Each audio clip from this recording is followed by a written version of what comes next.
देखो बच्चों, chartered accountancy, company secretary, cost accountancy, ये जो प्रोग्राम्स हैं इनकी बहुत वैल्यू है। और अगर मैं बात करूँ तीनों में से सबसे ज़्यादा इम्पॉर्टेंट या तीनों में से सबसे ज़्यादा पावरफुल आपको रोल्स किस कोर्स को करने के बाद मिलते हैं, मतलब कौन सा कोर्स सबसे अच्छा है, जो कि ज़्यादातर बच्चों का क्वेश्चन रहता है। तो देखो, तीनों कोर्सेज़ का आपस में कोई कंपैरिजन नहीं है, ठीक है। बिकॉज़ मैंने तीनों कोर्सेज़ किए हैं, तो इसलिए मैं राइट पर्सन हूँ आपको ये चीज़ बोल रहा हूँ। क्योंकि कुछ लोग बोलते हैं कि सीए कर लिया तो सीएस और सीडब्ल्यू नहीं करना चाहिए, है ना, क्योंकि उसका कोई फ़ायदा नहीं है। बट मैं आपको एक चीज़ बताऊंगा आज, पढ़ाई कभी भी वेस्ट नहीं जाती, ठीक है। आप कुछ भी पढ़ाई करते हैं, ठीक है, आप हमेशा जब कोई स्पेशल या स्पेशलाइज्ड प्रोग्राम करते हैं, है ना, क्योंकि अगर सीए करके सीएस सीडब्ल्यूए का फ़ायदा ना होता या सीए की वैल्यू ज़्यादा होती, ठीक है, सीएस और सीडब्ल्यू की कम होती, तो अलग अलग इंस्टीट्यूट्स ना होते, एक ही इंस्टीट्यूट होता, राइट। तो अलग अलग इंस्टीट्यूट्स का पर्पज़ यही है कि तीनों अलग अलग तरह के प्रोफेशनल्स को बना रहे हैं। कहीं पर इन प्रोफेशनल्स के जो रोल हैं, ठीक है, उनकी इंटरजेक्शन होती है, मतलब एक दूसरे को ओवरराइड करते हैं, ठीक है। बट इसका मतलब ये नहीं है कि ये तीनों एक जैसे कोर्सेज हैं, तीनों बहुत अलग कोर्सेज हैं। सीए में आप accounting, finance, taxation, costing, audit, ये सारे एस्पेक्ट्स को बहुत इन डेप्थ पढ़ते हैं। और ओवरऑल ये एक ऐसा प्रोग्राम है जो अगर इसको कोई कर ले, ठीक है, हमारे टाइम की बात कर रहा हूँ, आज के टाइम में मुझे अभी डेप्थ, क्योंकि मैं आपसे अभी शेयर करनी स्टार्ट कर रहा हूँ, तो मुझे भी एक बार रिविज़िट करना पड़ेगा कि अभी इसकी क्या डेप्थ है। बट हमारे टाइम में जो डेप्थ थी या हमारे से पहले के जो प्रोफेशनल हैं, ठीक है, उनकी जो डेप्थ थी उसका एक अलग ही लेवल का डेप्थ हुआ करता था। आज की बात अगर करूं, डेप्थ अभी भी होगी, चेंजेस हुए हैं, थोड़ा आसान कर दिया, क्योंकि अटेंशन स्पैन काफ़ी कम हो गया स्टूडेंट का, तो इसलिए कंपैरेटिवली पहले से कोर्स को थोड़ा कम कर दिया है ना। बट पासिंग रेट की बात करूँ तो आज भी 10-12-15% से ज़्यादा नहीं है, ठीक है। और सेम चीज़ सीएस और सीडब्ल्यू में भी है। सीएस वो लोग हैं जो सेक्रेटेरियल लॉस को पढ़ते हैं, ठीक है, जो सारे के सारे कंप्लायंसेस को पढ़ते हैं, चाहे वो लीगल कंप्लायंस हो, ठीक है।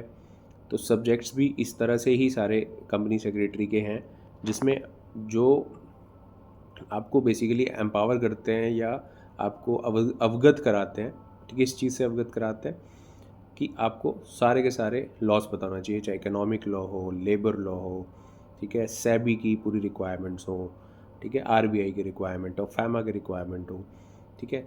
तो कोई भी फंड यहाँ से बाहर जा रहा है, बाहर से यहाँ आ रहा है, गवर्नेंस हो, कैसे ड्यू डिलिजेंस करते हैं, तो ये वाले चीज़ों पे ज़्यादा फोकस किया जाता है, ठीक है। तो अगेन, अब ये चीज़ मैं आपसे इसलिए शेयर कर रहा हूँ कि इसको ना मैं धीरे धीरे इतना इंटरेस्टिंग बना दूंगा कि आने वाले समय में जो भी बच्चा सीए, सीएस या सीडब्ल्यूए करना चाहेगा ना, उसको पहले से पता होगा कि तीनों में क्या डिफरेंस है, ठीक है। क्योंकि लोग ये चीज़ पे फोकस नहीं कर रहे, लोग सिर्फ कंपैरिजन करते हैं कि ये बढ़िया है, ये बेकार है, इसकी वैल्यू है, उसकी वैल्यू नहीं है। तीनों की अपनी अपनी वैल्यू है, ठीक है। तो अगर मैं कॉस्ट अकाउंटेंसी की बात करूँ अब, तो कॉस्ट अकाउंटेंसी या कॉस्ट एंड वर्क अकाउंटेंट्स का जो काम है ना, मैं कहूँगा तीनों कोर्सेज में से सबसे डिफ़िकल्ट कोर्स यही था, ठीक है। डिफ़िकल्ट का मतलब ये नहीं है कि ये सबसे बढ़िया है, अगेन इसकी इंटरप्रिटेशन आप गलत मत निकाल लेना। डिफ़िकल्ट का मतलब ये है कि इसमें इतना ज़्यादा strategic financial management, costing, cost sheets, इन चीज़ों की बहुत ज़्यादा डेप्थ थी, ठीक है, बिजनेस स्ट्रेटजीज़, ठीक है। मैनेजमेंट साइड का सारा इसमें होता है, वैसे जो भी आप करते हैं ना मैनेजमेंट के लिए आपको करना होता है, चाहे मैनेजमेंट रिपोर्टिंग अगर मैं बोलूँ, तो उस प्रोफाइल में जो लोग काम करना चाहते हैं, जो सीएमओज बनना चाहते हैं, है ना, बेसिकली सीएफओज बनना चाहते हैं, सीईओज बनना चाहते हैं, ठीक है। ऐसा नहीं है कि चार्टर्ड अकाउंटेंट सीएफओ नहीं बनते, बट चार्टर्ड अकाउंटेंट भी बनते हैं, कॉस्ट अकाउंटेंट बनते हैं, थोड़ा ओवरलैप रहता है, ठीक है।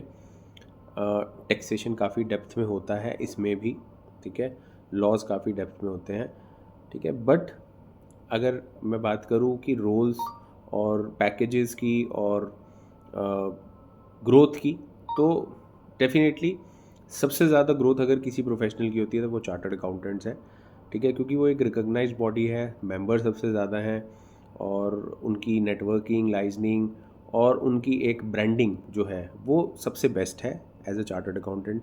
इसलिए मैं भी सबसे पहले मैं चार्टर्ड अकाउंटेंट ही बना था और आज भी मैं अपने नाम के आगे CA मयंक वडेरा लिखता हूँ, बिकॉज चार्टर्ड अकाउंटेंट बनना कोई छोटी बात नहीं है ना।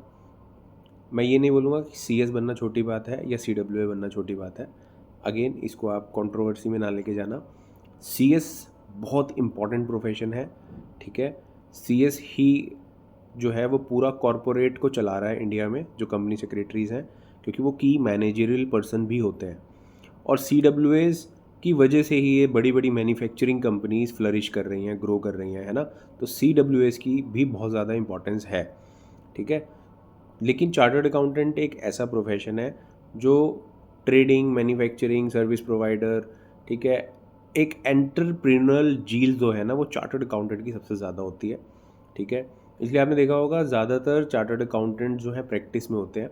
CWA कॉस्ट कंपनी सेक्रेटरीज जो हैं मोस्टली, मतलब ज़्यादा उनमें लोग जो हैं वो जॉब में होते हैं, है ना। ऐसा नहीं है कि वो प्रैक्टिस नहीं करते, प्रैक्टिस उनमें भी बहुत लोग करते हैं, बट जितने प्रैक्टिशनर चार्टर्ड अकाउंटेंट हैं और जितने मेंबर्स हैं चार्टर्ड अकाउंटेंट के वो सबसे ज़्यादा हैं, ठीक है। तो एक वैल्यू है, पेडिग्री है बेसिकली CA की, और वो मुझे नहीं लगता अगले 50 सालों में भी ख़त्म हो जाएगी, है ना। अब आप इनडायरेक्टली आप समझ जाइए कि तीनों कोर्सेज में से सबसे ज़्यादा किसकी वैल्यू है और वो क्यों है, उसके कारण है, ठीक है।